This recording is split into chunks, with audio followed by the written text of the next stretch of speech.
Hello guys, welcome back to my YouTube channel. അപ്പോൾ ഞാൻ ഇന്നിവിടെ കാണിക്കാൻ പോകുന്നത് വളരെ ബിഗിനർ ഫ്രണ്ട്ലി ആയിട്ടുള്ള കുറച്ച് മെറ്റീരിയൽസ് മാത്രം യൂസ് ചെയ്തിട്ടുണ്ടാക്കിയിട്ടുള്ള ഒരു റെസിൻ ക്ലോക്കിൻ്റെ ട്യൂട്ടോറിയൽ വീഡിയോ ആണ്. ഞാൻ ഇതിൽ വല്ലാണ്ട് പിഗ്മെൻറ്റ്സോ അങ്ങനത്തെ സാധനങ്ങളൊന്നും യൂസ് ചെയ്തിട്ടില്ല. കുറച്ച് റെസിൻ മാത്രമാണ് ഇതിൽ ഞാൻ യൂസ് ചെയ്തിട്ടുള്ളൂ. അതേപോലെ ഞാൻ ഇതിൻ്റെ ആകെ ഒരു കോട്ടിങ് മാത്രമേ കൊടുത്തിട്ടുള്ളൂ. വലിയ എഫേർട്ടൊന്നും ഇടാണ്ട് പെട്ടെന്ന് ബിഗിനേഴ്സിനൊക്കെ ഉണ്ടാക്കാൻ പറ്റുന്ന തരത്തിലുള്ള ഒരു ക്ലോക്കാണിത്. അപ്പോൾ വീഡിയോ സ്കിപ്പ് ചെയ്യാണ്ട് ലാസ്റ്റ് വരെ കാണാം. ഇഷ്ടപ്പെട്ടാൽ ലൈക്ക് ചെയ്യുക, കമൻറ്റ് ചെയ്യുക, ഷെയർ ചെയ്യുക. ഇതുപോലുള്ള യൂസ്ഫുൾ ആയിട്ടുള്ള വീഡിയോസിന് വേണ്ടിയിട്ട് ചാനലിന് സബ്സ്ക്രൈബ് ചെയ്യാം. അപ്പോൾ നമുക്ക് വീഡിയോയിലോട്ട് കിടക്കാം. ഞാൻ ഇവിടെ യൂസ് ചെയ്തിട്ടുള്ളത് 14 ഇഞ്ച് ഉള്ള MDFൻ്റെ ഒരു ക്ലോക്ക് ബേസാണ്. അതിന് ഞാൻ ബ്ലാക്ക് കളറാണ് ബേസായിട്ട് കൊടുക്കുന്നത്. അപ്പോൾ ആ ബ്രഷിൻ്റെ ലൈൻസോ അല്ലെങ്കിൽ ബോർഡിൻ്റെ ബ്രൗൺ കളറോ ഒന്നും കാണാത്ത രീതിക്ക് നന്നായിട്ട് നല്ല ഫിനിഷിങ്ങോട് കൂടി അടിച്ചെടുക്കുക. അപ്പോൾ ഇനി നമുക്ക് ആവശ്യമായിട്ടുള്ളത് കുറച്ച് വെറൈറ്റി ആയിട്ടുള്ള നല്ല വെയിൻസും ഇതൊക്കെ കാണുന്ന തരത്തിലുള്ള ഒരു ലീഫാണ്. ഞാൻ ഇവിടെ എടുത്തിട്ടുള്ളത് കൈപ്പക്കയുടെ ഇലയാണ്. എന്നിട്ട് അതിന് തിരിച്ചിട്ടിട്ട് അതിൻ്റെ വെയിൻസിക്കൂടെയൊക്കെ നന്നായിട്ട് ഗ്രീൻ കളറ് അടിച്ചു കൊടുക്കുന്നുണ്ട്. അതിൻ്റെ അഡ്ജസ്റ്റിക്കൂടെയും വെയിൻസിക്കൂടെയും എല്ലായിടത്തും നന്നായിട്ട് എത്തുന്ന തരത്തിൽ അടിച്ചു കൊടുക്കണം.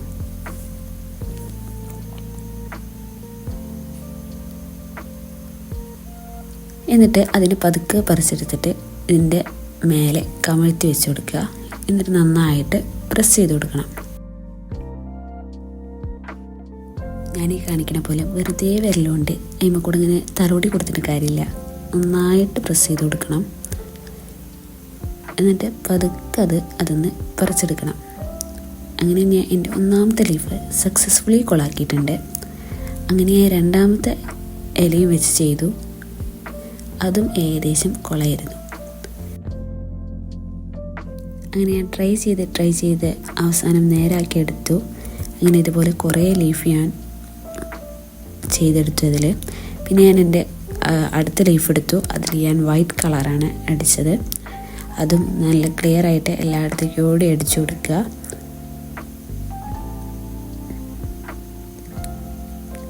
എന്നിട്ട് അതും ഇതേപോലെ ചെയ്യാം. നമ്മൾ പ്രസ് ചെയ്യുമ്പോൾ നമ്മളെ കൈയിൻ്റെ ഉൾഭാഗം വെച്ചിട്ട് നന്നായിട്ടൊന്ന് പ്രസ് ചെയ്ത് കൊടുക്കുക. എന്നിട്ട് പതുക്കെ വലിച്ചെടുക്കുക. അങ്ങനെ ഗ്രീൻ ചെയ്ത പോലെ തന്നെ വൈറ്റും കുറേ ലീവ്സ് ഞാൻ ചെയ്തെടുത്തു.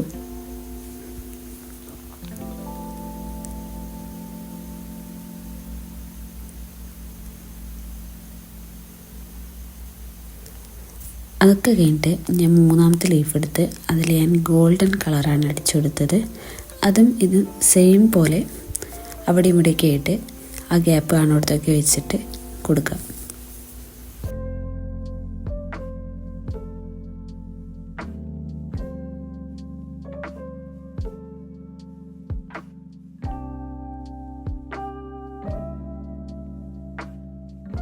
അങ്ങനെ ഏകദേശം എല്ലാം കഴിഞ്ഞിട്ടുണ്ട്.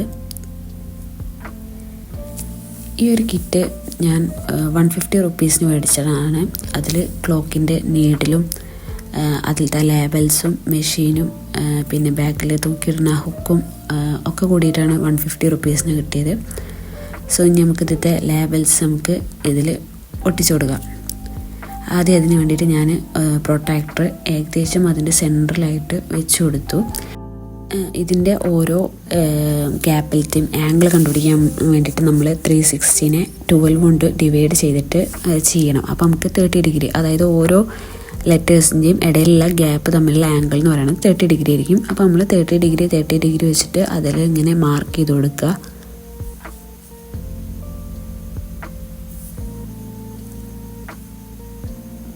എന്നിട്ട് ബ്ലാക്കിൽ പെൻസിൽ കൊണ്ട് വരയുമ്പോൾ തന്നെ അത് പെട്ടെന്ന് കാണാതെയാവും. അപ്പോൾ പെട്ടെന്ന് തന്നെ അവിടെ ആ ലേബൽസൊക്കെ കയറ്റി വെച്ച് ഒട്ടിച്ചു കൊടുക്കണം.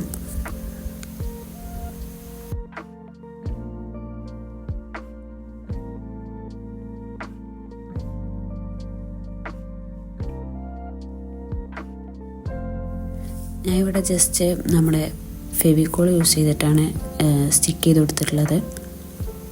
അപ്പോൾ അത് ഡ്രൈ ആവാൻ കുറച്ച് ടൈം കൊടുക്കണം. പിന്നെ ഞാനിത് ബോർഡറിലോട്ട് നന്നായിട്ട് അടുപ്പിച്ചിട്ടാണ് വെച്ചിട്ടുള്ളത്. അത് ഞാൻ ഒട്ടിച്ച് കഴിഞ്ഞപ്പോഴാണ് ഞാൻ ശ്രദ്ധിച്ചത്. അത് കുറച്ച് ഉള്ളിലോട്ട് തള്ളി വെച്ചിട്ട് വേണം കൊടുക്കാൻ. ഇത് പറ്റ സൈഡിലൂടെ ആയി. അങ്ങനെ ഞാൻ ഫെവിക്കോൾ യൂസ് ചെയ്തിട്ട് എല്ലാം സ്റ്റിക്ക് ചെയ്ത് കൊടുത്തു.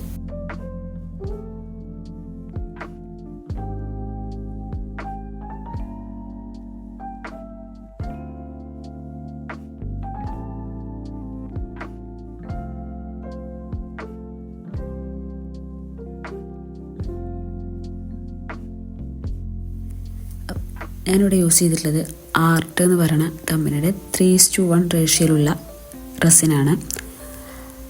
നമുക്ക് റെസിൻ യൂസ് ചെയ്യുന്നതിന് മുന്നേ അതിൻ്റെ ഏകദേശം ഒരു അളവറിയണം. അതിന് വേണ്ടിയിട്ട് നമുക്ക് റെസിൻ കാൽക്കുലേറ്റേഴ്സ് കിട്ടും.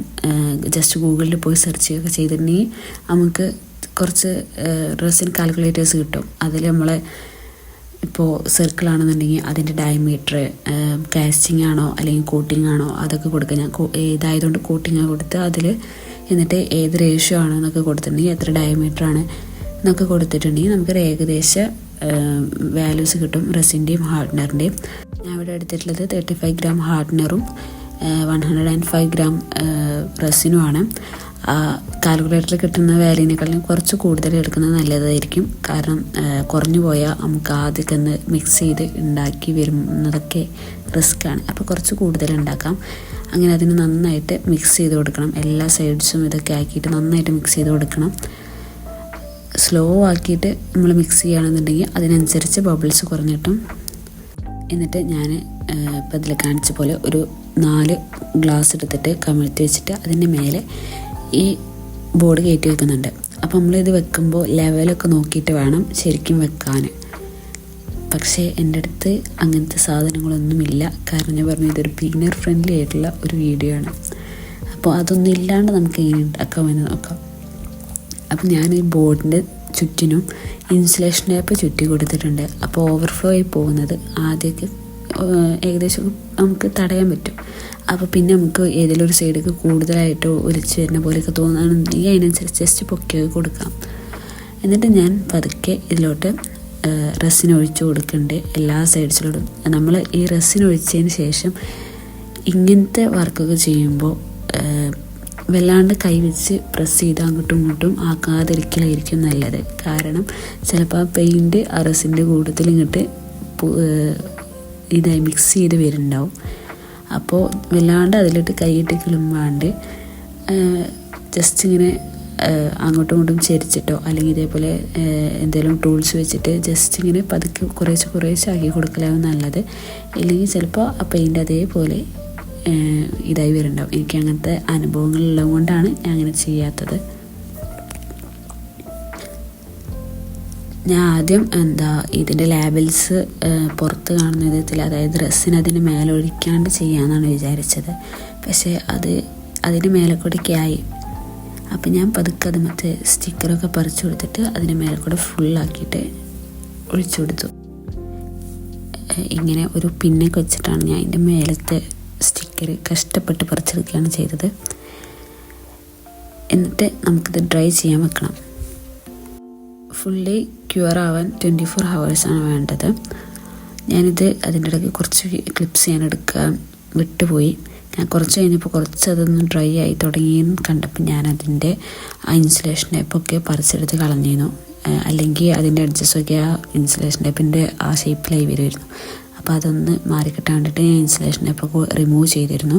പിന്നെ ബബിൾ സ്പ്രേ ഉണ്ട്, അത് ഞാൻ കാണിക്കാൻ മറന്നുപോയി.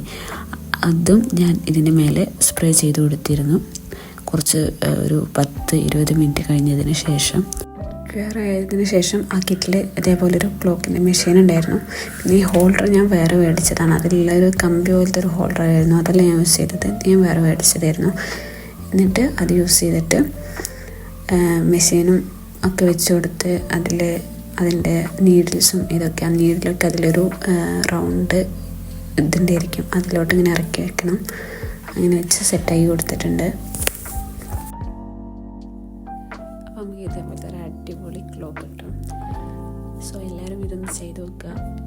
ഈ വീഡിയോ എല്ലാവർക്കും ഹെൽപ്ഫുള്ളായെന്ന് വിചാരിക്കുന്നു. ഇഷ്ടപ്പെട്ടാൽ ലൈക്ക് ചെയ്യുക, കമൻറ്റ് ചെയ്യുക. ഇതേപോലെ ഹെൽപ്ഫുള്ളായിട്ടുള്ള വീഡിയോസിന് സബ്സ്ക്രൈബ് ചെയ്യാം. ഇനി നിങ്ങൾക്ക് എന്തെങ്കിലും സംശയങ്ങളൊക്കെ ഉണ്ടെങ്കിൽ അതൊക്കെ കമൻറ്റിൽ പറയാം. Okay, by.